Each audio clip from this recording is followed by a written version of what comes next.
نصب کردنی یعنی удалить کردن یگان программаи насб шуда гап мезанем. کاری آسان است و از همه راه‌هاشون به شما نشان میدیم. برای این تکمچه ویندوز با حرف R انگلیسی یک جا پخش میکنیم. وقتی که پخش کردم این اجرا شوی میآید، یعنی برنامه ویپونید. در اینجا چقدر که میبینید چیزی نوشته است و جای همین ما کنترل نوشتنده است. درست است، ما با زای سرکه می نویسیم کنترل و تکمچه انتر رو پخش میکنیم. در نتیجه با ما همون پنل управления پیدا می شود. شما اگر با یگان راه دیگر وارد هم شوید میشود با منی پسکان وارد شده. پروگرام удаление پروگرام رو پخش میکنم. مثال میگیریم من همین فری استودیو با من در کار نیست، با بالای همین پخش میکنم. وقتی که این انتخاب شد تکمچه удалить رو از بالا پخش میکنم و یک چند لحظه پس این خودش میخواد که همین رو удалить کنیم. удалить این настройки استوری، بله удалить رو پخش میکنیم.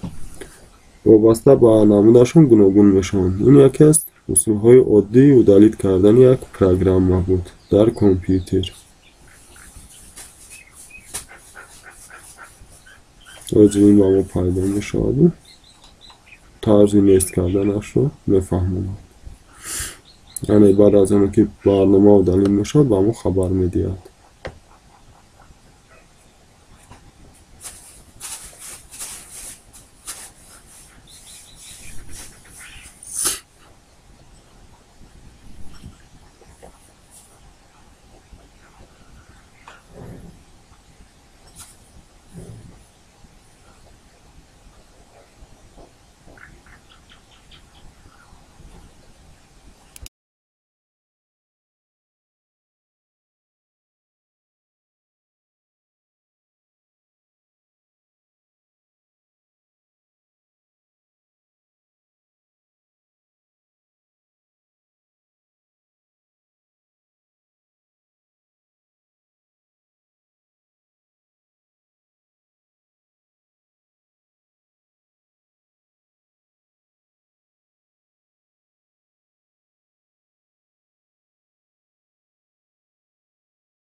چخیلی که میبینیم برنامه نصب شد. از اینجا هم نشونش نصب شد. یعنی این معنای اون را دارد که برنامه ما удалить شد. و با همین این درس من به آخر رسید.